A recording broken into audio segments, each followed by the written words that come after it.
of Sophie Elwes on the slopes there, and here is Sophie on the stage now. We're just going to tell you about her story and also make you realise what an amazing organisation Aspire is. So Sophie, over to you. Thank you very much.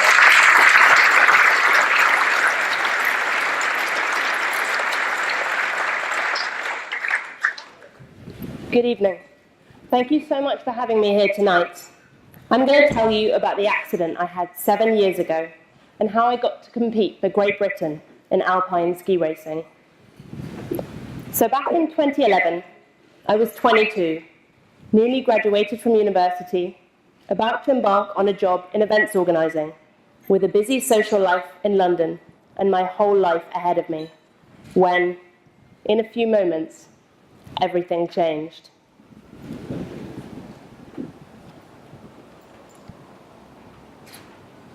I was at a friend's house in South London, sitting outside on a roof terrace, when I lost my balance and fell 7 meters, sustaining serious injuries.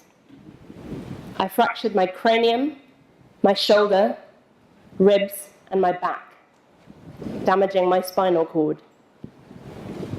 I was taken to King's College Hospital and was put in an induced coma, in which I remained for just under 6 weeks. During this time, I was ventilated and contracted pneumonia. I was very unwell, and the doctors told my family that I had 40% chance of survival. My spine was fixed with metal rods to prevent any further damage, and my family were made aware that it was unlikely I would ever walk again. At this time, their main concern was that I'd stay alive and whether I'd be permanently brain damaged. Somehow, I managed to pull through and was brought around to consciousness after 5.5 weeks, with minimal damage from my head injury. With 24-hour care in ICU, surrounded by friends and family, with endless visitors, I didn't really have to confront the reality of what had happened to me and the fact that I'd spend the rest of my life using a wheelchair. Having been under such strong medication, my memories are pretty hazy, and I think it was a blessing that I can't remember the first time someone told me I'd be paralyzed. As time went on, I became more aware of what had happened. I have a really strong memory of my first physio session. The physios showed me how I would transfer myself from the bed into my wheelchair. They explained that I would move myself to the edge of the bed using just my arms, and then lift up my body weight and move into the chair. I remember so well just thinking, that's not me. I'm sure other people can do that, but I just don't think I can do it. Not possible. It was a really, really difficult time. I remained in ICU for 2 months until I was moved to Stoke Mandeville Hospital, which is the UK's largest spinal injuries unit. Here, I spent 3 months learning how to become completely independent. I learned how to do everything, from transferring onto the bed to getting into a car, going downstairs, even going upstairs, and lots in between. It wasn't until I left hospital to return to London, however, that my challenge really began. Despite the amazing support I had from friends and family, returning to London, away from the ease of living in hospital, was incredibly hard. I remember one of my first trips out to try and go to the cinema with my friend Amelia. We took the bus, which is harder than it seems in a wheelchair, arrived at the cinema I'd been to countless times before, only to realize it was up a flight of steps and there was no lift. Unless you have issues with stairs, you don't notice how many there are everywhere. It was a serious readjustment. There's a charity called Backup, who are a partner organisation with Aspire, who support people with spinal cord injuries. And it was through them that I found out about skiing. I previously had been a keen skier, but after my injury, I never thought I'd go again. Whilst in the spinal unit, I met a lady who was on the British disabled ski team. She was also a paraplegic like myself. She told me about the courses that Backup offer, and I didn't hesitate to sign up on the skiing one. So, almost exactly a year after my accident, I found myself on a plane to Denver, Colorado, about to spend 10 days in the company of other spinal cord injured participants, buddies, and group leaders, learning to sit ski. It was a wonderful experience, and although it took me a good few days to even begin to get the hang of it, I loved it. It gave me that freedom that I'd missed so much. I loved that I was able to leave my wheelchair behind and could explore the whole mountain, eventually completely independently, just like an able-bodied skier could. Moguls, jumps, and the halfpipe were run-of-the-mill for some monoskiers. Despite being in a wheelchair, I still remained an adrenaline junkie.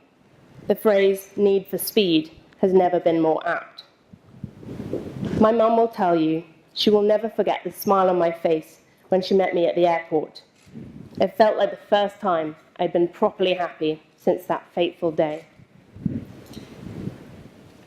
In the next few years that followed, I got steadily more and more used to life. I started back at uni to train to become a primary school teacher and continued playing sport whenever I could. I also sought out any opportunities to go skiing, which was a very welcome break from the pressures of PGCE life. As I became more accustomed to life with a disability, it transpired that it wasn't all bad. Turns out, because I'm in a wheelchair, there's no way I should have to queue for passport control or anything like that. I get the very best seat at gigs and manage to get away with a lot more than I probably should. I feel like I should probably keep this to myself, but I'm pretty proud that I've nailed how to get an upgrade on long-haul flights.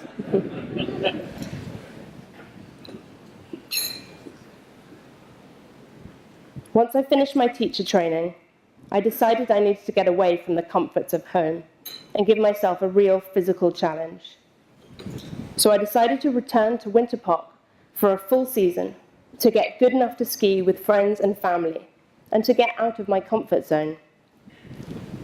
It is massively due to Aspire that this trip was a possibility, because I was awarded a generous grant from them, which enabled me to purchase my own sit ski, meaning that independence on a mountain could become a reality. Being out in America was tough to start with. I was staying in not completely accessible accommodation, without my beloved car, and away from family and friends.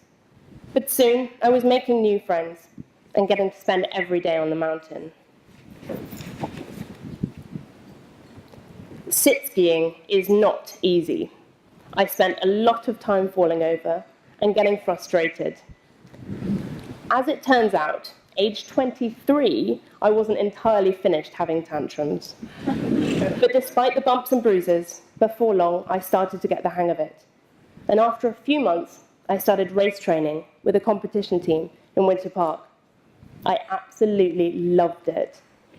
The feeling of going down a slalom course and making all the gates is unlike any other.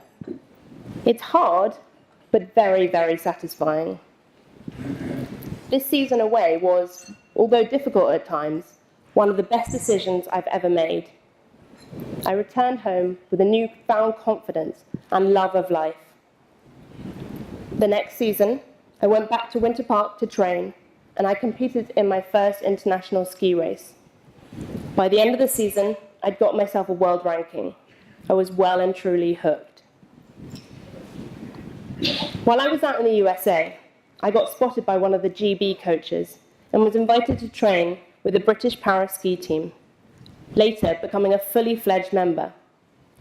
This meant joining the team on training camps and races in Holland, Germany, and Austria. It's great to be part of a team who are all supportive of each other, with coaches who really do care about your development. It is no easy ride, though, with some very early starts and a strict schedule. My personal trainer teases me when I go off on camp, calling it a holiday camp, which winds me up no end. Being an athlete requires a lot of time spent in the gym, a careful diet, and it does mean that some things are sacrificed. My Friday nights sure look pretty different these days. 7 years after my injury, I'm proud to be competing for Great Britain, and I'm ranked at 21st in the world in the female sitting class. I'm hoping to qualify for the 2022 Paralympic Games in Beijing, and I'm starting to compete in water skiing, and last summer won my first medal doing that. I'm excited about the future now. 7 years ago, I was facing a reality I couldn't even begin to imagine. It's been a real roller coaster of a journey so far. I could have taken the easy route without all the hurdles, but where would be the fun in that? Although I'm pretty sure my mum would disagree, given the amount of injuries I've had. Since I became disabled, I've been lucky enough to have some amazing experiences and can safely say I've never been happier.